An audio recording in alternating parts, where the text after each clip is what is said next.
Hello everyone. Before mid-examination, we have already completed 2 units from the syllabus. See, unit number 1, basic probability, and unit number 5, curve fitting by numerical method. So today I am going to start unit number 3, that is basic statistic. Okay. सो ये unit number 3 क्यों start कर रहा हूँ, क्योंकि ये जो आपको अच्छी तरह से समझ में आ जाएगा तो आपका यूनिट नंबर 4 इजी रहेगा समझने के लिए। और ये यूनिट नंबर 3 भी स्टार्ट करूँगा और साथ साथ में यूनिट नंबर 2 भी मैं आपको बाद में स्टार्ट कर दूँगा। Getting?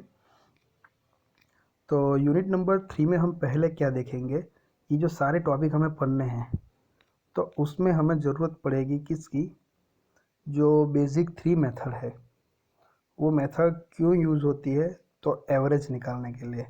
Average means we can say that central point. Okay, so measure of central tendency की जो बेसिक 3 मेथड है वो हम स्टार्ट करेंगे। पहले वो है मीन, मीडियन एंड मोड। वो ऑलरेडी हम पढ़ चुके हैं स्कूल के अंदर, लेकिन ये सारे बहुत सारे एग्जाम्पल है उसमें उसकी ज़रूरत पड़ेगी, तो वो हम जितनी ज़रूरत पड़ती है वो हम देखेंगे। ज़्यादा डिटेल में नहीं देखेंगे, लेकिन जिसकी मतलब मीन है, मीडियन है या मोड है, जिसकी जितनी ज़रूरत पड़ती है वो हम देख लेंगे। गेटिंग? चलो, तो ये बुक का एक स्क्रीनशॉट है। तो पहले तो हम समझते हैं कि मेजर ऑफ सेंट्रल टेंडेंसी क्या है। तो मान लो कि बहुत सारा हमने सर्वे किया, बहुत सारा डेटा हमने मिला। गेटिंग? सो वो डेटा जो मिला उसको हम बोल भी सकते हैं, ऐसे भी बोल सकते हैं कि ऑब्जर्वेशंस, राइट। तो वो जो है बहुत सारा डेटा जो मिला है वो उसका जो पूरा सेट है उसको तो हम याद नहीं रख सकते। गेटिंग? तो उसकी जगह पे हम क्या करेंगे, उसकी जो मिडल वैल्यू होती है, सेंट्रल वैल्यू, उनको याद रखेंगे, उसको फाइंड करके उसको याद रखेंगे। इसका मतलब क्या हुआ कि जो डेटा होता है उसकी एक टेंडेंसी होती है कि वो जो डिस्ट्रीब्यूट होते हैं, बराबर, वो कौन से पॉइंट के अबाउट होते हैं या कौन से पॉइंट के अराउंड होते हैं, सेंट्रल पॉइंट के। गेटिंग? सो ये जो टेंडेंसी है डेटा की टू सिंपली स्प्रेड या distributed about the central value, that is known as a measure of a central tendency. Okay, so कोई भी आपको बहुत बड़ा सेट है, मान लो कि बहुत सारी ये वैल्यू है, आपको याद नहीं रहती, बहुत बड़ा सेट है, तो क्या करेंगे, हम उसकी सेंट्रल वैल्यू फाइंड आउट करेंगे और हम वो याद रखेंगे। क्यों? क्योंकि ये जो सारे डेटा जो है वो डिस्ट्रीब्यूट होते हैं किसके अबाउट में, ये सेंट्रल वैल्यू के अबाउट में। तो ये सेंट्रल वैल्यू हम जानेंगे तो सेंट्रल वैल्यू पे से हमें ये सारा जो डेटा है उसके बारे में पूरी तो नहीं इन्फॉर्मेशन, लेकिन बहुत मतलब करीब करीब रिलेटेड इन्फॉर्मेशन हमें मिल जाएगी कि भाई सारे डेटा जो है वो किस टाइप के हैं, कैसे डिस्ट्रीब्यूट हुए हैं, वो सारे हमें इन्फॉर्मेशन जो है वो उसकी पता चल जाती है। That means we can say that this central value is simply just represent the whole data. ये तो सेट ऑफ डेटा, उसको बोलते हैं ऑब्जर्वेशन। ये जो सारे ऑब्जर्वेशन या डेटा है उनको कौन रिप्रेजेंट करता है, ये सेंट्रल वैल्यू। तो ये जो सेंट्रल वैल्यू है वो इम्पोर्टेंट है। गेटिंग? तो सेंट्रल वैल्यू मीन्स हम कैसे फाइंड आउट कर सकते हैं, मिडल वैल्यू कैसे फाइंड आउट कर सकते हैं, एवरेजिंग से। सो एवरेज वैल्यू जो मिलेगी वही हमारे क्या हो जाएगी, central value. Getting? So average find करने के लिए हमारे पास 3 मेथड है। कौन कौन सी है यहाँ पे लिख के देखो, मीन, मीडियन एंड मोड, बराबर। सो वो हम बाद में देखेंगे। सो यहाँ पे हमने किसके बारे में बात की, major of central tendency, means central point क्या इंपॉर्टेंस क्या है वो हमने बात की, राइट। बहुत बड़ा सेट ऑफ डेटा होता है तो वो याद नहीं रखना हो तो हम क्या करेंगे, उसकी सेंट्रल वैल्यू, मिडल वैल्यू को याद रखेंगे। ये जो मिडल वैल्यू क्या होती है, ये पूरा सेट को क्या करता है, रिप्रेजेंट करता है, middle value, central value.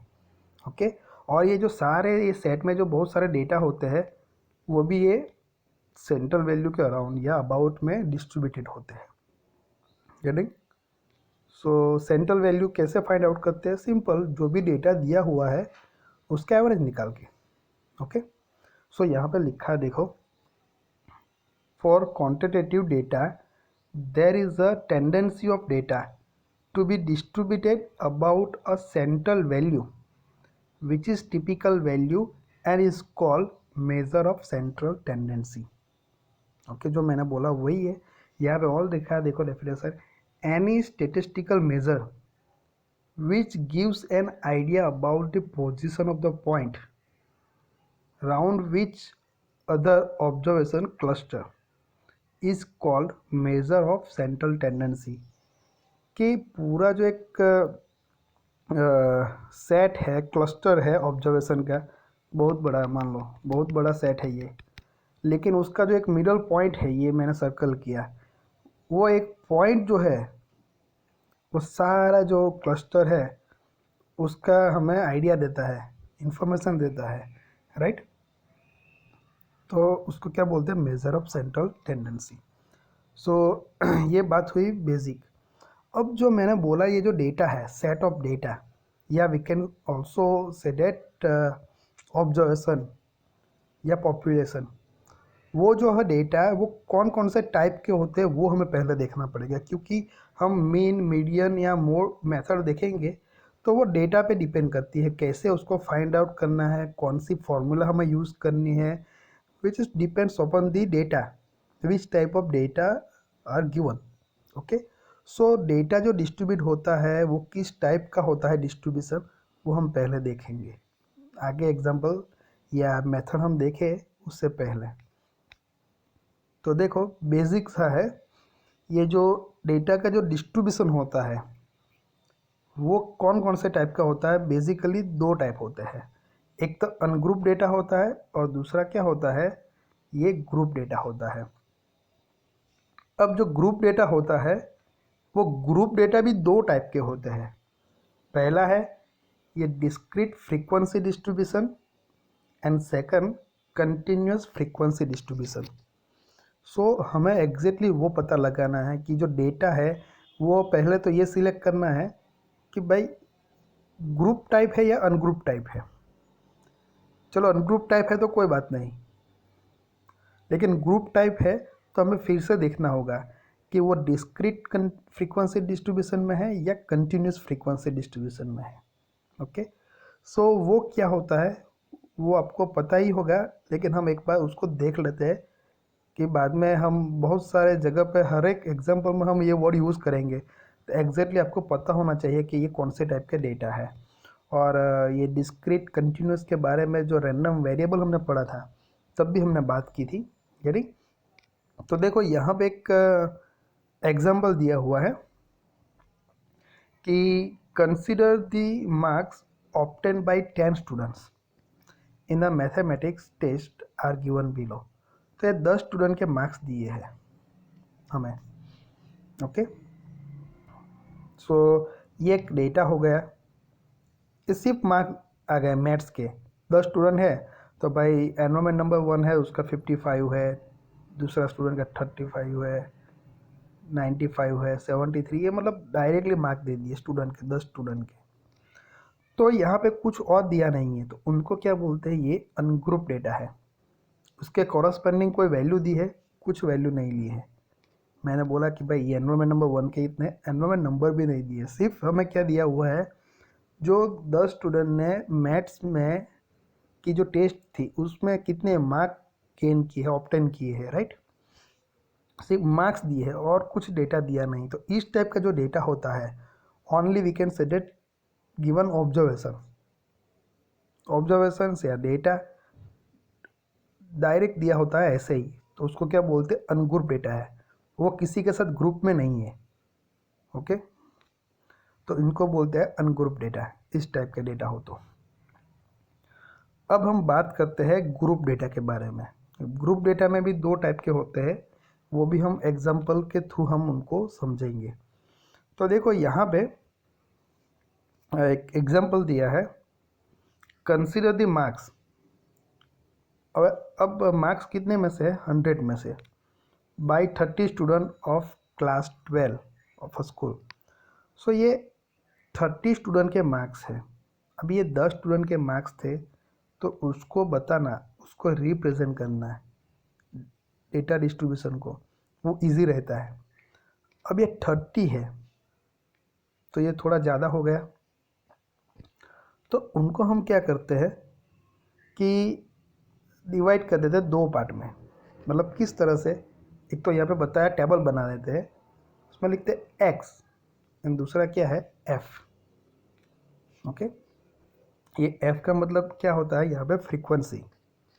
Frequency यानी हम क्या बोलते हैं कि एक जो डेटा है वो कितनी बार रिपीट हुआ। तो एक्स में हम क्या कर देते हैं, मार्क्स लिख देते हैं। ये जितने भी मार्क्स आते हैं ना, जो बहुत सारे मार्क्स हैं ना, रिपीट होते हैं। देखो ये 70 है, जस्ट फॉर एग्जांपल, ये 70 एक स्टूडेंट का है, दूसरे का है, तीसरे का है, 4 स्टूडेंट का 70 मार्क्स आया, तो हमने यहाँ पर 70 लिख दिया। देखो ये जो रिपीटेड मार्क्स है वही लिखा है, या तो ये तो जस्ट एग्जांपल ही है। ये सब कुछ आपको याद नहीं रखना है, बेसिक आपको समझना है कि डेटा कौन से टाइप के टेबल बनाया जाता है, कौन से टाइप के डेटा को क्या कहा जाता है। तो यहाँ पे लिखा है एक्स में 10, 20, 36, 40, ये जो सारे लिखे गए वो क्या है, मार्क्स है। जो आउट ऑफ 100 जो 30 स्टूडेंट ने मार्क्स जो गेन किए हैं वो सिर्फ मार्क्स है। ओके, सारे नंबर नहीं लिखे, क्यों, क्योंकि यहाँ पे बहुत सारे के मार्क्स रिपीटेड है, 30 ही है, तो हम ऐसे लिख सकते हैं, कोई प्रॉब्लम है नहीं। तो अभी मान लो कि 10 मार्क्स जो है वो कितने स्टूडेंट का है, एक ही स्टूडेंट का। ये क्या हो गया, उसकी फ्रीक्वेंसी हो गई, ये एक्स की। समझ में आ रहा है। अब क्या है 20, सो 20 मार्क्स कितने स्टूडेंट का है, देखो यहाँ पे एक ही है 20 वाला, दूसरा कोई है नहीं है, तो ये 20 की फ्रीक्वेंसी कितनी आ गई, 1। अब देखो 36 मार्क जो है वो कितने स्टूडेंट का है, एक स्टूडेंट, दूसरा कोई 36 वाला, ये दूसरा, तीसरा। सो 36 मार्क कितने स्टूडेंट का है, 3 स्टूडेंट का है। सिमिलरली 40 मार्क 1,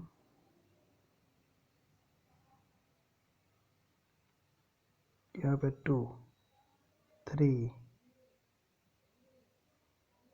सो 3 स्टूडेंट के 40 मार्क्स आए हैं। यहाँ पे 4 लिखा है, चलो मान लेते हैं 4 स्टूडेंट का 40 मार्क्स है मान लो। 50 मार्क्स जो है वो कितने स्टूडेंट का है, 3 स्टूडेंट का है। 56 मार्क्स 2 स्टूडेंट का है। तो ये क्या हो गई, फ्रीक्वेंसी हो गई, गेटिंग। सो ये सारे क्या हो गई, फ्रीक्वेंसी। सो इस टाइप का जो डेटा डिस्ट्रीब्यूशन होता है उनको क्या बोला जाता है, ग्रुप डेटा। यहाँ पे ये क्या है, अनग्रुप है, ओनली मार्क्स दिए हैं, लेकिन यहाँ पे क्या है, जो मार्क्स है वो कितने स्टूडेंट का है। सो एक्स भी दिया है और एफ भी दिया है, फ्रीक्वेंसी, तो इनको बोला जाता है group data. So I hope कि आपका ये जो ग्रुप डेटा अनग्रुप डेटा का जो है कॉन्सेप्ट वो क्लियर हो गया होगा। अब ये ऑब्जर्वेशन को हमें डिनोटेट करना है, रिप्रेजेंट करना है, तो कैसे करेंगे, एक्स आई पहला है उसको x1 बोलेंगे, x2 अप टू xn, ये ऑब्जर्वेशन हो गया, राइट। सो उसको रिप्रेजेंट करते हैं एक्स आई से। सिमिलरली ये भी लिखा है x और उसके कॉरस्पॉन्डिंग फ्रीक्वेंसी f। तो ये ungroup data and group data की बात हो गई, गेटिंग। ये अनग्रुप डेटा और ये क्या हो गया, ग्रुप डेटा टेबल जो है वो। अब ग्रुप डेटा में भी 2 टाइप है, discrete frequency distribution and continuous frequency distribution. तो ये जो हमने अभी देखा है ये, उनको क्या बोला जाता है, डिस्क्रीट फ्रीक्वेंसी डिस्ट्रीब्यूशन, गेटिंग। क्यों, क्योंकि एग्जैक्ट हमें पता है हर एक वैल्यू सेपरेट दी है। एक्स की 10 है, मतलब 10 मार्क्स कितने के, एक के। 20 मार्क एक्स की वैल्यू दी है, हमें एग्जैक्ट पता चलता है कि भाई 60 मार्क्स जो है कितने स्टूडेंट के, 4 स्टूडेंट के, गेटिंग। तो ये जो है इस टाइप के जो डेटा आएंगे वो उसको क्या बोला जाता है, डिस्क्रीट फ्रीक्वेंसी डिस्ट्रीब्यूशन, या तो we can say that discrete group data.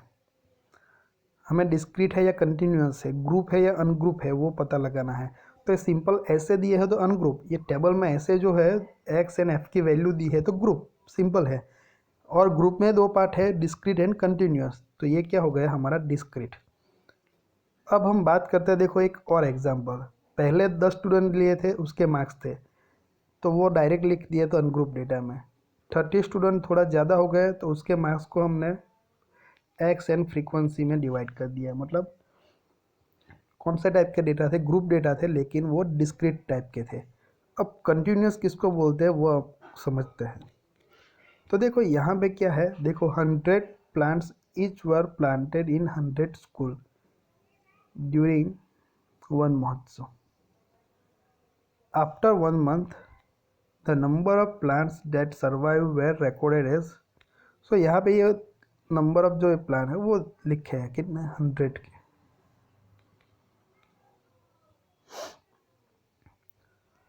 तो इनको हमें रिप्रेजेंट, अब ये पूरा सेट है डेटा का, अब ये जिसका भी है देखो 1 महोत्सव का एक डेटा दिया है, हम कोई भी उसको इवेंट बोल देते हैं, ये डेटा है। अब इनको हम याद रख सकते हैं, नहीं याद रख सकते, तो उसको हमें रिप्रेजेंट करना है एकदम सिंपल तरीके से यही डेटा को। अब ये हमने अभी पिछले स्क्रीन में देखा कि भाई इतने 30 के हमने इस तरह से रिप्रेजेंट कर दिया थोड़ी इसी तरीके से। तो अभी हमें ये 100 डेटा को हमें एकदम शॉर्ट में उसको रिप्रेजेंट करना है, तो कैसे करेंगे, तो ये टेबल है इस तरह से।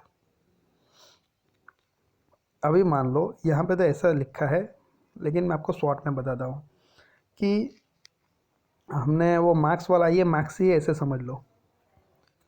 तो हम ऐसा बोल सकते हैं ना, 10 to 20 मार्क्स कितने बच्चे के है, मान लो कि 2 बच्चे के। देन 20 to 30 मार्क्स कितने बच्चे के है, 100 मार्क के एग्ज़ाम थी, तो यहाँ पे हम एक्स में क्या ले लेंगे, मार्क्स। 10 to 20 कितने का है, 20 to 30 कितने का है, 4 का है मान लो।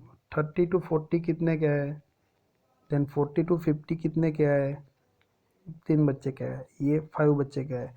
सो इस तरह से हम ग्रुप बना लेते हैं ये एक्स में 10 to 20, क्योंकि हर एक हम लिखने जाए 10, 11, 12 तो बहुत बड़ा टेबल हो जाएगा, तो ये डेटा और टेबल में कुछ डिफरेंस ही नहीं आएगा।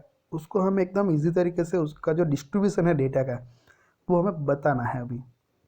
ओके, तो बस इस तरह से हम ग्रुप में कर देंगे, ये एक रेंज दे देंगे कि भाई 2 बच्चे का मार्क्स 10 से 20 के बीच में आया, 20 से 30 के बीच में कितने बच्चे का आया, 4 के बीच, राइट। तो यहाँ पे इस तरह से जो डेटा डिस्ट्रीब्यूट करेंगे उसको बोला जाता है कंटिन्यूस फ्रीक्वेंसी डिस्ट्रीब्यूशन।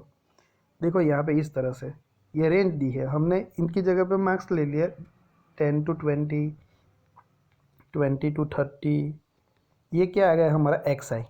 और उसके नीचे जो भी आएगा कितने बच्चे का आएगा, ये मान लो कि ये 2 बच्चे का, ये 3, तो ये क्या हो गई हमारी फ्रीक्वेंसी। गेटिंग। सो ये जो रेंज, ऐसी रेंज दी हो तो हम पता चलेगा कि कौन सी टाइप का है कंटिन्यूस।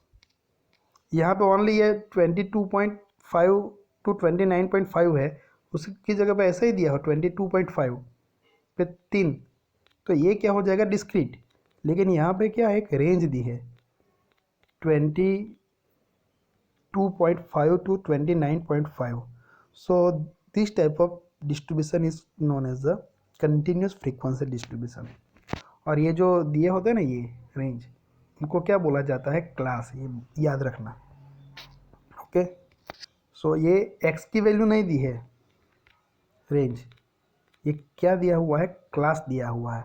अब उसके ऊपर से हमें x की वैल्यू फाइंड आउट करनी है, तो कैसे करेंगे, ये दोनों का क्या करेंगे, एवरेज निकाल देंगे। 22.5 प्लस 29.5 डिवाइड बाय क्या कर देंगे 2, तो उसकी जो मिड वैल्यू आएंगी, मान लो 10 to 20 ये है रेंज, 20 to 30 रेंज है, ऐसी रेंज दी है, तो ये क्लास दे दिया, उसको क्या बोलते हैं, क्लास। तो उसके ऊपर से हमें x की वैल्यू फाइंड करनी है, xi की। तो कैसे करेंगे, ये दोनों का मिड पॉइंट मतलब क्या आएगा, 15 आएगा। आप ये दोनों का एडिशन करो, बाई 2 करो, 10 + 20 30/2 क्या आएगा 15। ये तब डायरेक्ट भी लिख सकते हो, राइट। सो ये जो रेंज दी है इसे उसको बोलते हैं क्लास। और x की वैल्यू कैसे फाइंड आउट करेंगे, उसका मिड पॉइंट। ओके, डिस्क्रीट में क्या होता है, ये डायरेक्टली x ही होता है 10 20, लेकिन यहाँ पे रेंज होती है तो कौन सी लेंगे, ये इसकी मिडल वैल्यू। गेटिंग। तो इस टाइप के जो डेटा है वो कौन से टाइप के हैं, ग्रुप डेटा है, और उसमें भी क्या है, कंटिन्यूस फ्रीक्वेंसी डिस्ट्रीब्यूशन। अब और एक बात समझेंगे, 10 to 20 ऐसा क्लास दिया है, तो ये 10 को क्या बोला जाता है, ये 10 को बोला जाता है लोअर क्लास लिमिट। क्लास तो ये पूरा है, लेकिन ये 10 को बोला जाता है लोअर क्लास लिमिट, एंड 20 को बोला जाता है upper class limit. Getting. So ये lower class upper class limit, तो ये था। तो यहाँ पे यही लिखा है, मैंने जो बोला वही लिखा है। देखो इस टाइप और एक बात समझनी है, एक्सक्लूसिव क्लास किसको बोलते हैं। तो डिस्ट्रीब्यूशन जो है फ्रीक्वेंसी का इस टाइप का होना चाहिए, 0 to 2, बाद में 2 से स्टार्ट होगा, 2 to 4, ये जो एन में जो भी है ना वहाँ से नेक्स्ट क्लास स्टार्ट होगा, 4 to 6, देन 6 to 8। सो यहाँ से जो एंड हुआ वहाँ से नेक्स्ट क्लास स्टार्ट होगा। तो इसको क्या बोलते हैं, इस टाइप के जो क्लास है उसको एक्सक्लूसिव क्लास। समझ में आ रहा है। और दूसरा जो है वो इंक्लूसिव क्लास है, उसमें क्या होगा, 0 to 2 पहला हो गया, बाद में 2 के बाद क्या है 3, तो वो 3 से स्टार्ट होगा, 3 to 4, बाद में क्या आएगा 5 to 6, सॉरी से 3 to 5 होगा, यहाँ पे इंटरवल 2 रखना है। 5 के बाद क्या आएगा 6 to 8 आएगा, 8 के बाद 9 to 11, बस ऐसे जाते जाएगा, राइट। तो यहाँ पे एंड हुआ, वहाँ से स्टार्ट नहीं होगा, वहाँ से 2 से स्टार्ट हुआ तो वो एक्सक्लूसिव, तो नेक्स्ट नंबर से स्टार्ट हुआ तो क्या हो जाएगा वो इंक्लूसिव। बस ये थोड़ा कॉन्सेप्ट है वो याद रखना, छोटी छोटी बात है, बाकी वो कुछ नया नहीं है। और एक बात याद रखनी जो मैंने बोला वो, कि मिड पॉइंट ऑफ क्लास क्या है, lower boundary plus upper boundary by 2, जो मैंने बताया वो 10 to 20 है, वो एक क्लास दिया है, उसके एक्स फाइंड करना है, मतलब मिड पॉइंट को बोलते हैं एक्स आई। तो क्या होगा 10 + 20/2, जो मैंने बोला वही क्या होगा मिड पॉइंट, मतलब 15। वो ये 10 क्या हो गई लोअर बाउंड्री, ये 20 क्या हो गया अपर बाउंड्री, बस वही बात लिखी है। सो सिंपल, यहाँ से आपको समझ में आएगा कि डेटा कौन कौन से टाइप के होते हैं। ये तो अनग्रुप डेटा ओनली इस तरह से दिया हो, वो उसके कॉरस्पॉन्डिंग कुछ नहीं दिया हो, तो ये अनग्रुप डेटा। ग्रुप डेटा जो है वो इस तरफ क्या आता है, एक्स एंड एफ। तो ये एक्स दिया हो ऐसे पर्टिकुलर वैल्यू, तो वो डिस्क्रीट टाइप का, और ऐसी रेंज दी हो उसको बोलते हैं क्लास, और इसको क्या बोलते हैं कंटिन्यूस टाइप। सो डेटा का जो डिस्ट्रीब्यूशन होता है मेनली ये 3 टाइप में होता है, राइट। सो ये तीनों टाइप में हम हर एक जो है, अभी मान लो ये मीन फाइंड करना है, तो मीन फाइंड करना है तो पहले देखेंगे भाई ये डेटा जो डिस्ट्रीब्यूशन है वो कौन से टाइप का है, उसी हिसाब से फॉर्मूला रखेंगे और उसी हिसाब से हम मीन फाइंड करेंगे, हर एक के लिए अलग अलग है, राइट। इसीलिए हमने आज पहले डेटा डिस्ट्रीब्यूशन देखा कि भाई कौन कौन से टाइप के हैं। तो याद रखना है ungroup data and group data. Group में 2 पार्ट है, डिस्क्रीट एंड कंटिन्यूस। ओके।